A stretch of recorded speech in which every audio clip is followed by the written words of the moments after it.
Nobody is going to buy that if you throw an AI chatbot into the mix, that's somehow going to reduce gun crime in America. But if you apply it to human trafficking, maybe somebody is willing to entertain that because, well, what is the actual problem with human trafficking? Where is it actually happening? Who is getting hurt by it? Who is actually committing it? Maybe there you're willing to entertain a high-tech science fiction solution.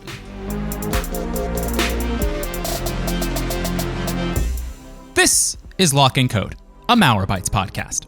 I'm your host, David Ruiz.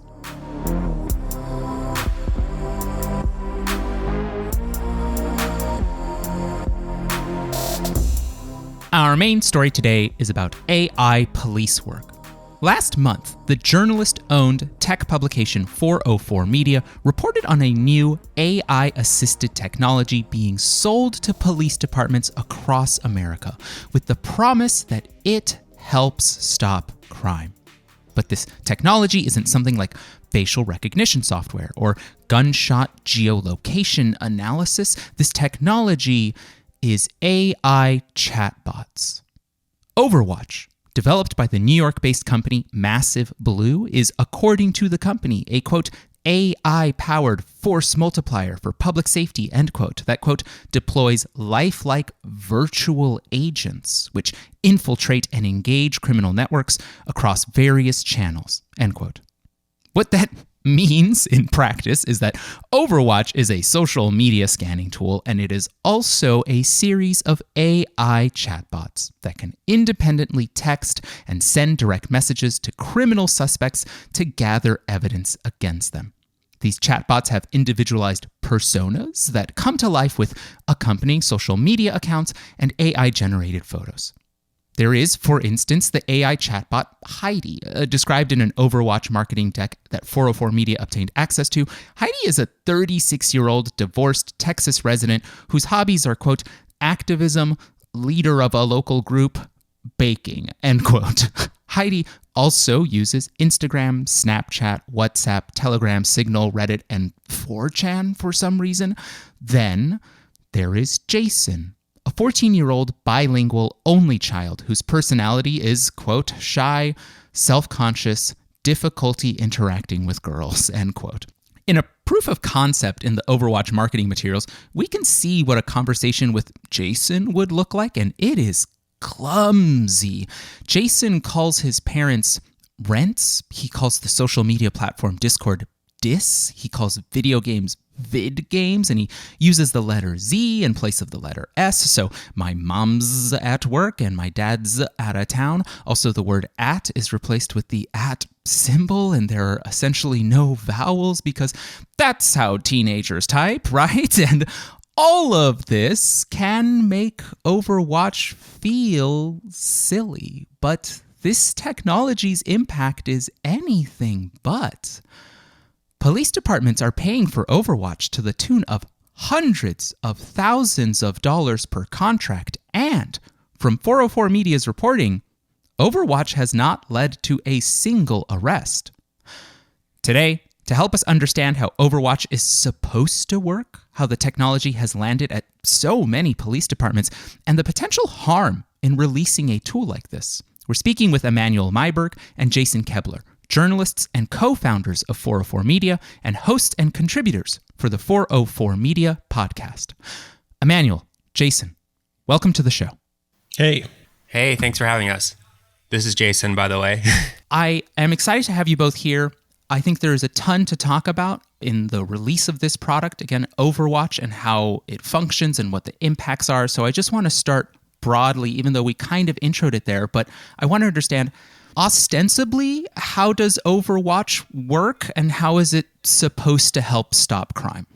Yeah, so like you said, Overwatch is a social media scanning tool that also has a component. The main component that makes it different from other technologies is that it allows cops to deploy these AI personas, is what they call them, which just means that they have AI-powered accounts, meaning they have names, they have usernames, they have AI-generated images, and then they can interact with people on different social media platforms. The presentation that we obtained shows Snapchat, Reddit, Signal, SMS messaging, Telegram, Instagram, and Discord.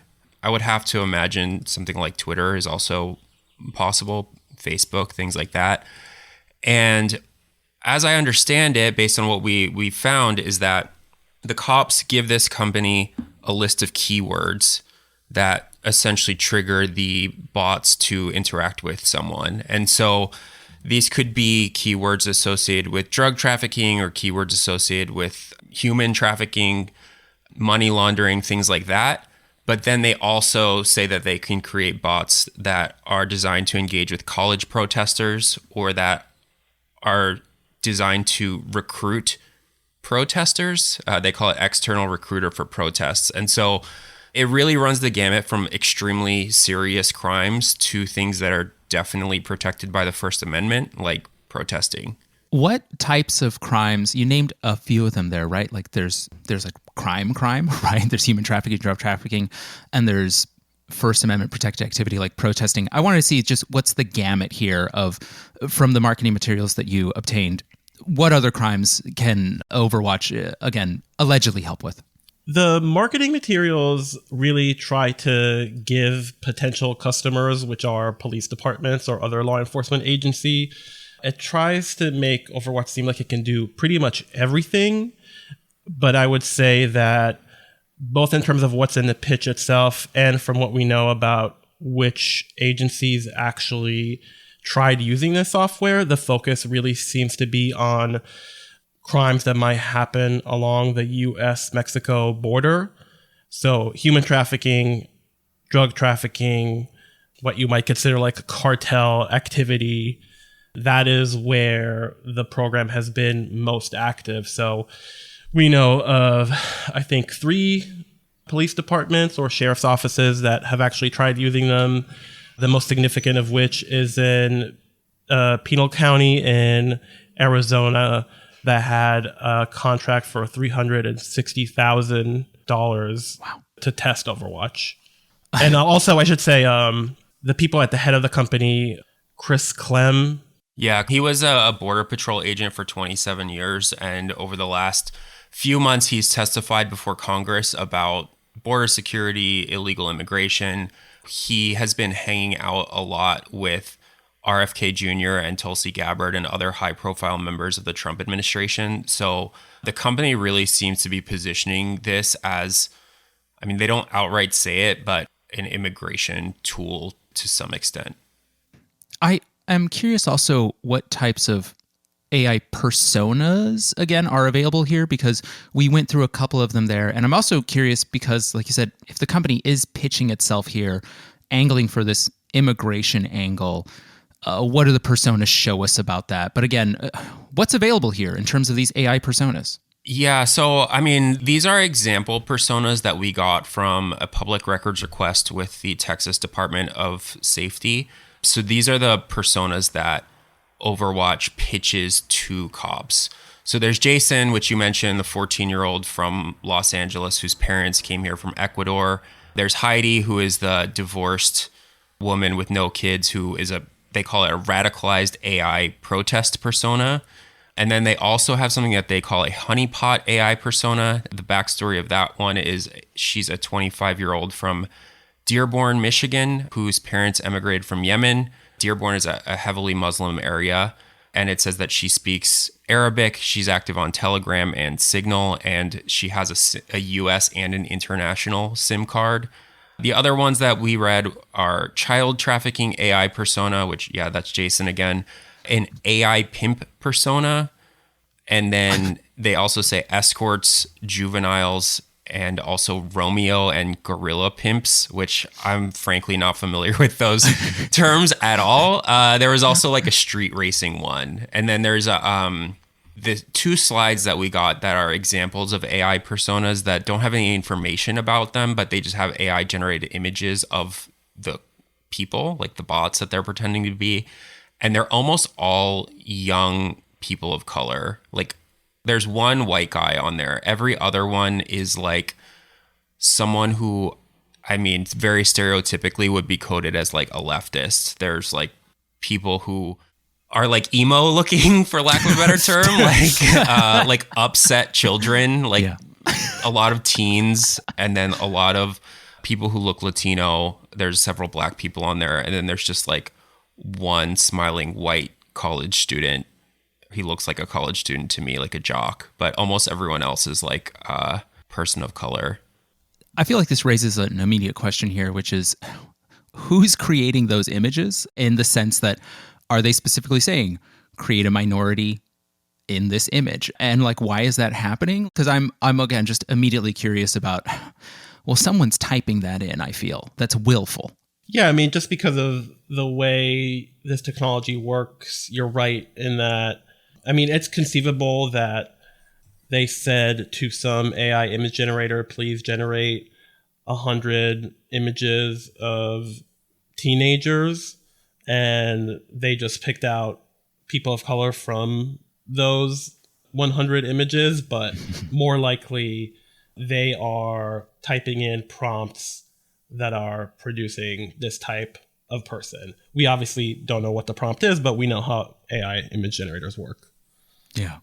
I did want to go back to something you said here about how this is, again, from everything we can tell, there seems to be this immigration angle. And I just wanted to ask why? Why, if this tool is allegedly capable of stopping such a broad array of crimes, where is this immigration angle coming from, and why is it the focus?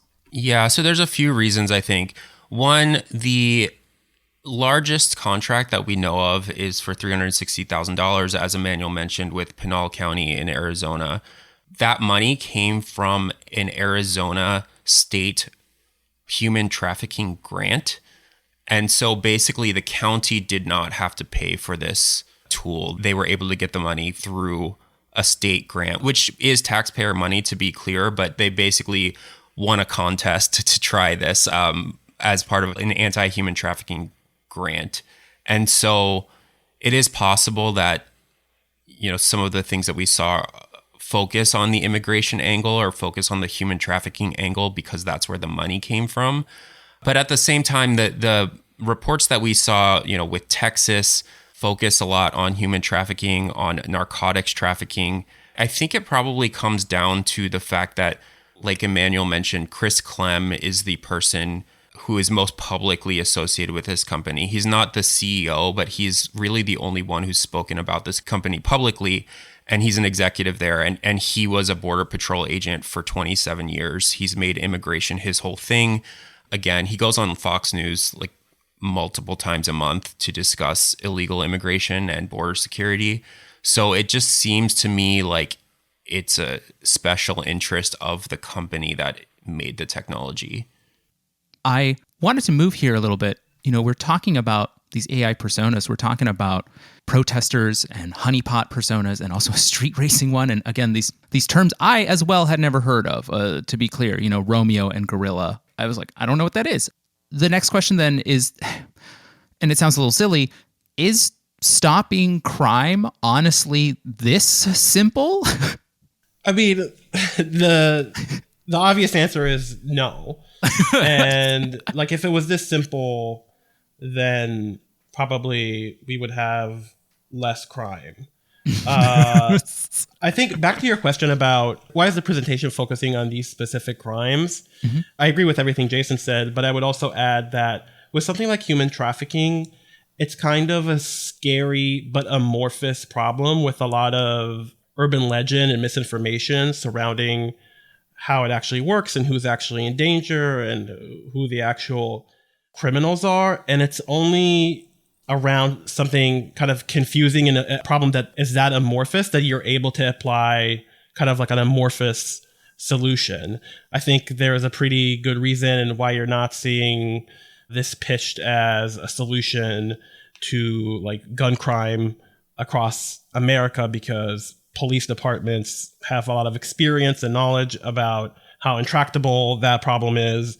And you pitching AI as a solution is just probably not going to fly. Like, nobody is going to buy that if you throw an AI chatbot into the mix, that's somehow going to reduce gun crime in America. But if you apply it to human trafficking, maybe somebody is willing to entertain that because well, what is the actual problem with human trafficking? Where is it actually happening? Who is getting hurt by it? Who is actually committing it? Maybe there you're willing to entertain a high-tech science fiction solution. We've talked about, this is related, how parents track their kids with like air tags. And it comes from this fear of kidnapping, that anyone could kidnap a child at any moment. And when you look at the statistics, we see that kidnapping is actually done predominantly by people who know the child. And I wonder, is that something happening similarly with human trafficking? I wanted to understand, you said here, there is a lot of fear, understandably so. But what actually, have you folks looked into this? What is the reality of human trafficking? Yeah, I mean, I think we're not experts on the actual statistics surrounding human trafficking and things like that. But we do know that quote unquote human trafficking and save the children and protect the kids has become a sort of right-wing rallying cry. There's a various like nonprofits associated with saving people from human trafficking, whether that is women who are doing sex work, which is obviously like a huge sliding scale of why women get into sex work, and much of it is totally consensual. Sort of the definition of what is human trafficking and what is not it's all over the place. And we've seen over the years there just be a lot of energy put into, as Emanuel said, this amorphous idea that we can stop human trafficking. And like often that is associated with border security. It's interesting because we talked to the county, Pinal County, and said, is this for illegal immigration? They say, well, we're not in charge of illegal immigration. We're not in charge of immigration enforcement, but they are in charge of human trafficking enforcement. So there has been this idea, especially along the border, that state and local police can do human trafficking enforcement, but not go after trying to identify people who may be in the country undocumented or without a visa. And so again, we're not experts on this, but I think it's something that sounds extremely scary. And to be pro-human trafficking is something like crazy. Like it sounds crazy. And so I think it's a way of framing the argument that makes, one, it's like a way for companies like Massive Blue, and there are many companies who are working on this problem of human trafficking, but it's something that states and governments want to throw money at, because how could you possibly be for human trafficking? This is definitely a problem we need to stop. And so I think it has become a buzzword like in this space. I wanted to go back again to how Overwatch works, because when I am reading your reporting, I am imagining these scenarios where, let's say, an alleged criminal suspect is interacting with an AI persona, and the evidence that they're giving over in their texts, I don't know, it feels really similar to what would happen if a human agent, a human police officer undercover, was speaking to a criminal suspect, and then they got that criminal suspect to commit a crime. And we would call that entrapment, right? And I wonder, is there this world, like how close are we to this form of bizarre AI entrapment with how these things engage with folks? Obviously, what you're describing would be a very serious problem and very scary to think about the possibility of this happening on a broad scale, happening in an automated fashion. The reality is, though, that the company is very secretive about how all of this actually works. So we couldn't tell you for a fact how these personas interact beyond what's in the presentation and how that would play out in court and if it would count as entrapment. The thing I can say is that we know that this type of thing can happen even without AI tools, right? Like the very problem of entrapment that you're describing happens with humans talking to humans. And I guess the other thing I wanted to say is that while we don't understand exactly how all of this tech works, from everything that we've seen, what Massive Blue is showing of Overwatch, there is nothing in here that doesn't look like off-the-shelf tech that already exists, right? So if you're talking about the images, there are any number of AI image generators that can produce the images that are in this presentation. In fact, they look a lot like Stable Diffusion image generations, and Stable Diffusion is free to use and free to modify. So it could easily be that. The same thing could be said for the text component, right? There's any number of free to use, free to modify large language models. And then in terms of the social media scanning, we know, and I'm sure you know, many other companies that already operate in this space that kind of scrape the web looking for certain keywords or certain connections. And while we definitely think it's interesting and concerning that Massive Blue put all of these pieces together, this is all tech that appears to exist already in some form elsewhere. I think that's like a really important point. And this story was like relatively straightforward for us to report once we got the public records that we were looking for. Like, we heard about this company, we got a tip about them. We were able to research, that they got a contract, and then we started filing public records requests trying to learn more about how it works, because the company has been incredibly secretive. We were able to find county council meetings where elected officials were asking, what is this technology that we're paying $360,000 for? How does it work? Has it been used for any arrests? Which it has not. I'm sure we'll get into that later. But the answer always from the sheriff and from the company was, we can't tell you. Like, doing so would reveal how this technology works, and then the quote unquote bad guys would figure it out. And so you had this like really tricky juxtaposition where, frankly, we had this scary looking presentation for technology that, if deployed, sounds and is quite scary. Like, cops deploying AI bots at scale is really scary. But we've also seen many AI companies overpromise what they're able to do. So the AI didn't appear to be that sophisticated to us, sort of just like looking at the presentations. And then I was able to find some interviews with Chris Clem he went on Theo Vaughn's podcast, which he's a massive YouTuber. He weirdly did an interview at the Super Bowl.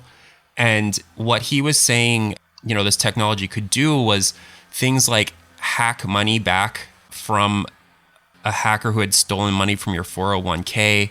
He described it as a cyber wall, which is just like a super amorphous, like cybersecurity term that I'm sure many people listening to this, like, alarm bells are going off. And so it's hard to know how seriously to take a technology like this, because what they're proposing to do is absolutely possible. It's very scary.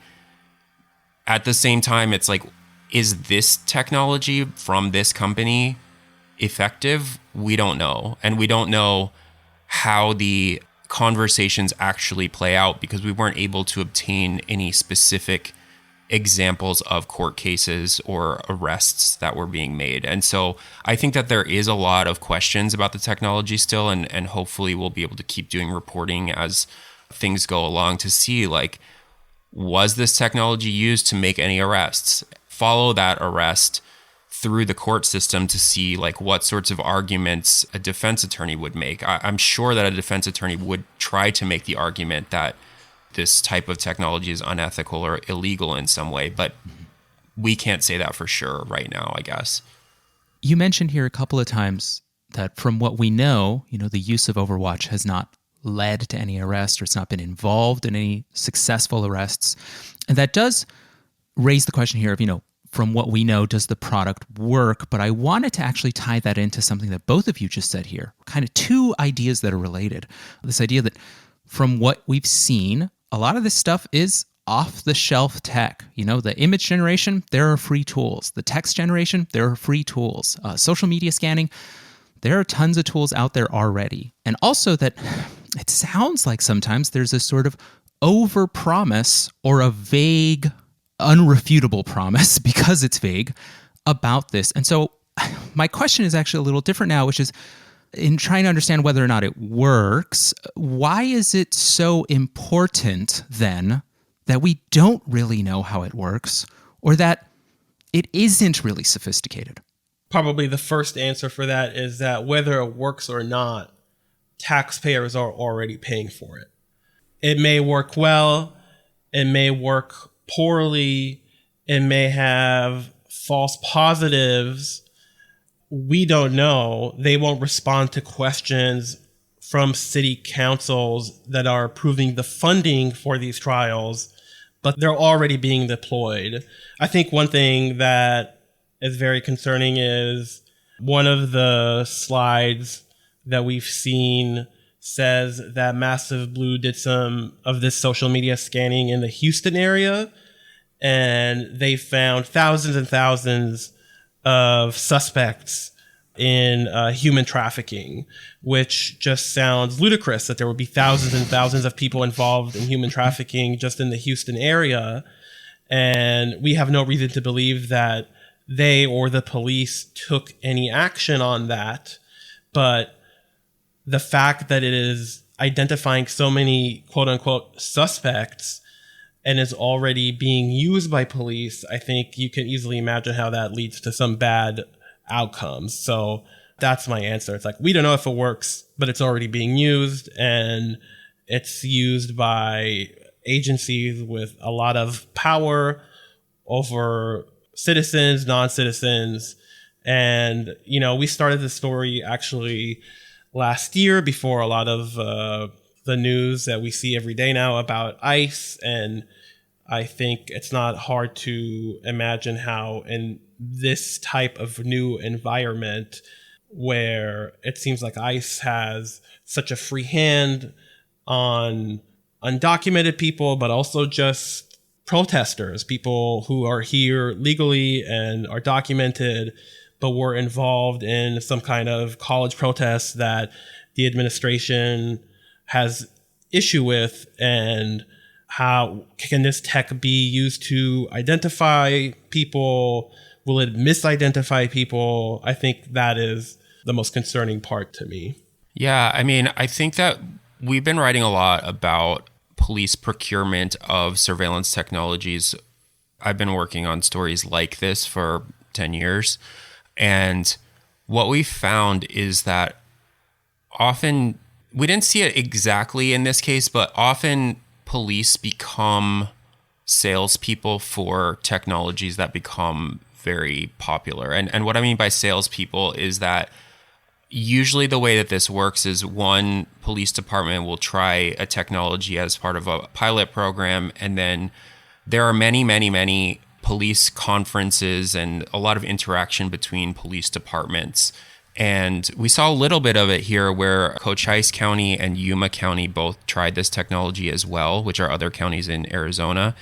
And then the cops will talk to each other about whether a product is worth using. And we've found over the years that cops like nothing more than buying a new toy and trying a new toy. We've seen it with, domestic drones, and we've seen it with social media monitoring tools, and we've seen it with flock cameras and ring cameras and things like that.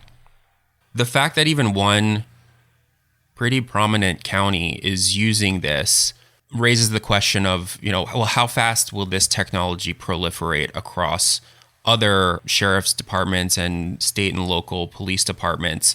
Because the cops are talking about this technology in emails to each other, at conferences with each other.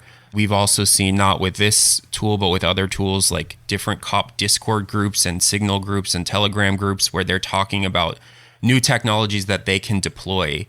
And so the fact that Massive Blue was able to get their foot in the door with one police department means that we are likely to see the proliferation of this technology. And it usually happens very quickly, like within a matter of months or like a year or so.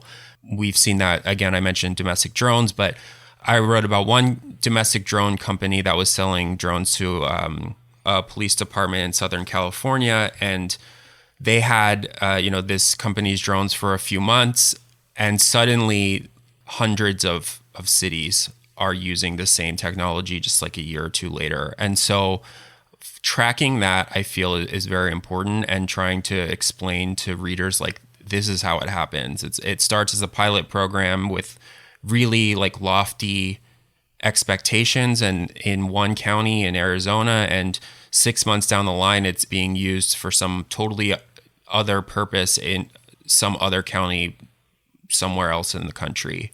And so I think it's important for us to sort of like flag that as early as possible.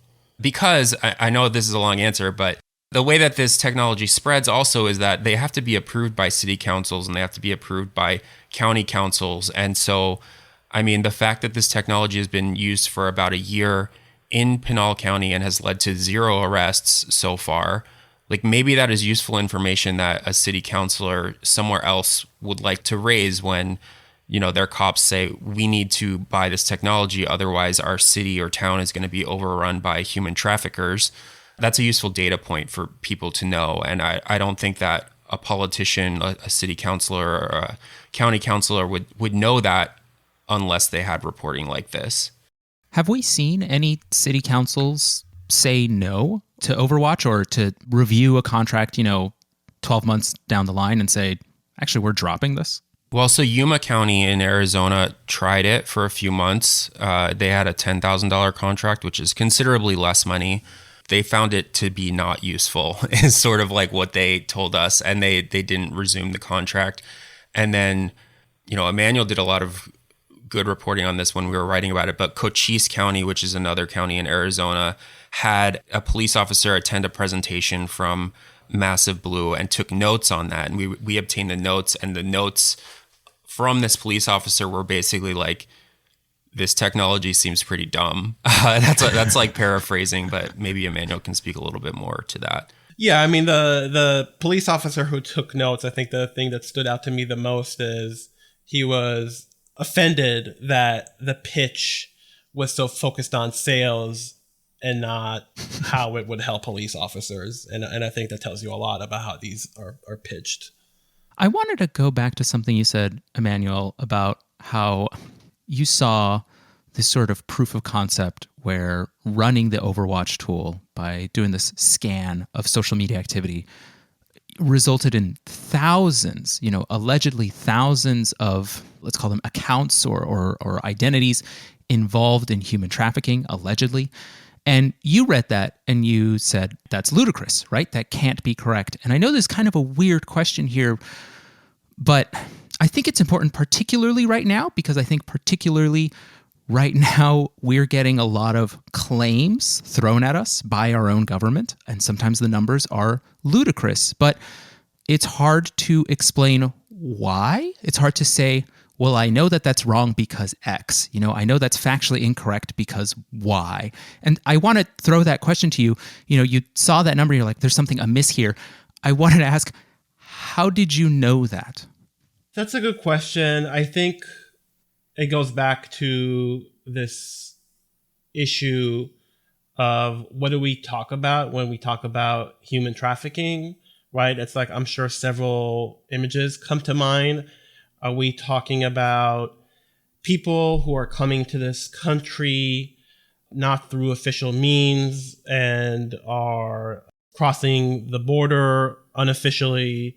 It could refer to that, right? And people who are involved in like getting people across the border. But the thing that more often comes to mind is, and the thing that gets people really riled up and politicians get really riled up, as Jason said, is the idea of like underage people and people who are forced to be, sex workers against their will. The reason it seems unlikely to me is who are we talking about when we're talking about suspect? Is it people who are shepherding people across the border? Is it people who are paying to have sex workers shipped to them against their will? Is it people who manage something that looks like a brothel? Is it, you know what I mean? It could be so many things, and it's hard to imagine that so many people are involved in that underworld at that level. And then the other thing is, how would you be able to identify a suspect who is involved in this very secretive, very criminal, high-stakes world via their tweets, via the Facebook posts, via something that they post to Instagram? That kind of crime, I don't think, happens so openly. Jason and I, 404 Media in general, what we do all day is kind of look at the darkest corners of the internet and that kind of thing just doesn't happen openly on Instagram and other platforms that Massive Blue is allegedly scanning. Not at that scale. And I think that, so I have the slide up right now. It's in our article. So it says 24 hours of activity across Dallas, Houston, and Austin. And under a headline, human trafficking, it says identified 3,266 unique human traffickers.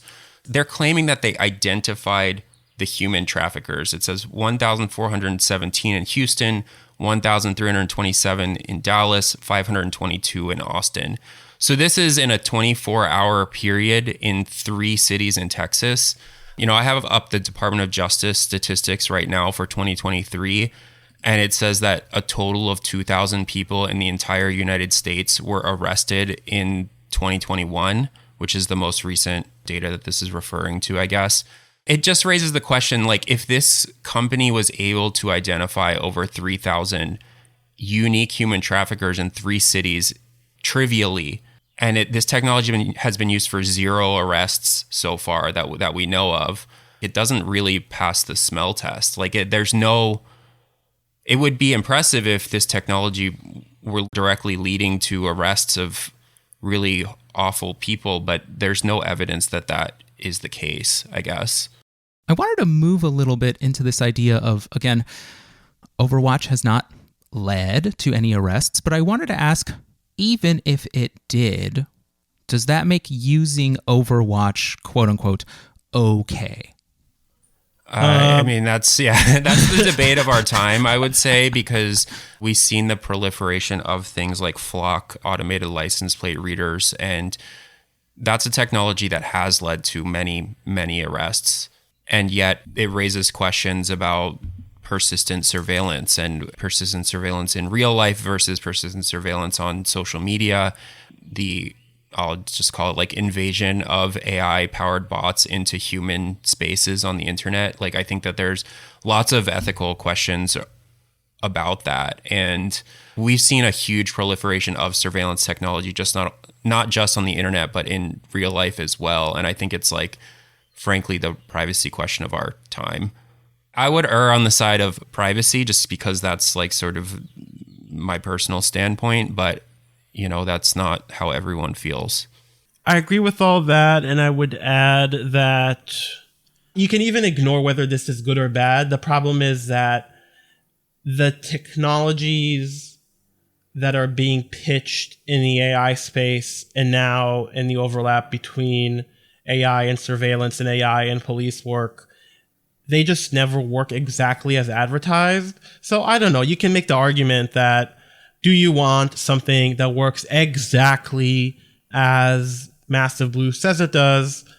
There's a discussion to be had there. Do you want to instantly identify 3,000 human traffickers in the Houston area in an hour? Like, sure, that would be good if we were able to like instantly identify criminals on the internet, but we know that it never works that way, and there's a lot of false positives, and a lot of people get hurt because they are misidentified by these technologies. That's kind of what I'm focused on, and what we need to sort out is, do the things that AI companies pitch actually work? The answer is usually no. It reminds me a little bit of, I used to work on NSA surveillance issues, trying to roll back NSA surveillance powers in Congress. And sometimes we would see the argument that this stuff costs the American taxpayer this many dollars every single year for a program that doesn't necessarily, from what we could tell, because it's so secretive, we have no proof that it's identifying terrorists. And it is always a little strange that, the thing we were attacking, that some groups were attacking, was the cost. Like, can you believe that we're paying this much and we're not even getting proof of finding terrorists? And I was like, well, even if it was $0, it still is collecting Americans' communications without a warrant and allowing for the search of those communications by other agencies. You know, the FBI could access the NSA's database. It just feels a little bit similar. Okay, even if it worked, right? Is that good? Can we label that good? And yeah, it reminds me of that. I wanted to close out here with one last kind of big question, and we were mentioning it throughout the episode. A lot of your reporting found what I would call stonewalling, by police departments. And Jason, you were saying it here, we can't let the bad guys know how we work. I saw a lot of use of the words, we can't tip our hands, we can't explain how this product works because that would tip our hands. And you saw this a lot in police procurement.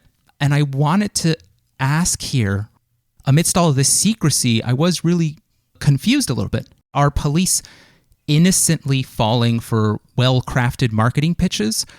Or are they choosing technology that emulates their kind of own model, where they are secretive, they are obscured, and they are sometimes unaccountable to the public? I think that's a really important point. And I think that when we initially wrote this article, it was like 2,000 words longer because we had a lot of emails between the cops and Massive Blue about how they wanted to respond to our public records requests, like how they wanted to respond to our FOIAs, which I find to be really interesting, but was it was a very difficult story to tell just because we ultimately did have hundreds of pages of emails and, presentations and things like that. But like a lot of this was focused on like, well, what are we allowed to redact from these documents? And different states sort of allow the cops to talk to private companies, in this case, Massive Blue, about what is considered a trade secret and what is not considered a trade secret and things like that. And usually the definition of a trade secret is quite broad. And so there were a lot of documents that were either redacted or that we didn't get at all because Massive Blue objected to us receiving them. To play like armchair psychologist for a minute, like I do think that cops probably want to be seen as using the latest and greatest cutting edge technology, and keeping that secret to some extent is probably attractive to them. This is like spy tech. And I think that part of that is attractive to police and being able to not disclose that to the public, who they are accountable to and who fund their salary and things like that. Like there are some power dynamics there. And I think that what we published and what we exposed is not going to make their job any harder. Like I'm positive of it. We don't know. We didn't expose any of the usernames. We don't have any of the usernames. We don't know how this technology is actually being deployed, how many of these bots are out there, like that sort of thing. I think even if we had published something like that, like the public has a right to know it. I think that across the internet, we are seeing sock puppet accounts and bot accounts and AI powered content across everything, and trying to determine what's real and what's fake and is there a person behind the internet is like one of the great challenges of our time. And so the idea that just like exposing that this technology exists at all is going to somehow ruin the police work involved here is, I think, ludicrous. But yeah, I'm curious what Emanuel thinks here. Like, I think that more transparency is better in this situation, certainly not less. Yeah, always more transparency. I agree with that. The question about whether police departments are attracted to this technology because it offers an easy solution that they might have been looking for anyway, I think that's totally fair. I think there's a long history that shows that this is a huge problem with the police in this country. That's all fair. I guess to just like zoom out a bit, everyone is subject to this temptation. It's like we have many companies right now that are laying off human customer support people in favor of AI agents. You have tech companies firing software engineers in favor of AI agents. And why wouldn't you if you just believe the sales pitch that an AI tool can do a better job than a human in the same position and for a fraction of the price? So yes, police would be attracted to that, but so would any business, right? Any organization would be tempted by a magic tool that solves all your problems. And I think that's definitely a dynamic here. I think it also says a lot that we've seen a few departments try it and then say, actually, this isn't meeting our needs, and continued without indicating that they have any interest in using Overwatch again. Jason, Emanuel, I wanted to just thank you both for taking the time today to join us and to talk about the implications of this technology that could spread very quickly throughout the nation. So again, thank you for coming on today's show. Yeah, thank you so much for having us. Yeah, thank you. To our listeners, we'll talk to you again in 2 weeks. Until then, stay tuned and stay safe. And remember, you can read all our cybersecurity coverage on Malwarebytes Labs at malwarebytes.com/blog.